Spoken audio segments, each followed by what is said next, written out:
పాపి పాతాళానికి వెళ్తాడు, పరిశుద్ధుడు పరలోకానికి వెళతాడు. పాపి తన పాపాల నుండి మార్పు చెందకుండా, అనగా మారు మనసు పొందకుండా, పాప పక్షాలను కలిగించు యేసు రక్తంలో బాప్తిస్ము పొందని పాపి పాతాళానికి దిగిపోతాడు. కానీ యేసు రక్తంలో బాప్తిస్ము పొందుకొని తన పాపాలకు పరిహారము నొందిన పరిశుద్ధుడు పరలోకానికి వెళ్ళిపోతాడు. పాతాళము బహు భయంకరముగా, బహు వేదనకరముగా ఉంటుంది. అందులో పడినవాడు ఎప్పటికీ బయటికి రాలేడు. ఒక ధనవంతుడు పాపిగానే చనిపోయి పాతాళములో పడి బహు వేదన పడుతున్నాడు. కానీ పరలోకములో నీతి, సమాధానము, శాంతి, నెమ్మది, దేవుని యొక్క పరిశుద్ధాత్మ యందలి నిత్యము ఆనందము ఉంటుంది.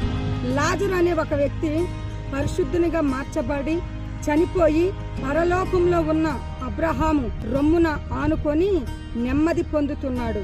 కాబట్టి పాపిగానే మరణించి పాతాళానికి వెళ్ళిపోకుండా పాపుల కొరకు యేసు కార్చిన రక్తములో పరిశుద్ధులుగా మార్చబడి పరలోకానికి చేరండి. ఆమేన్.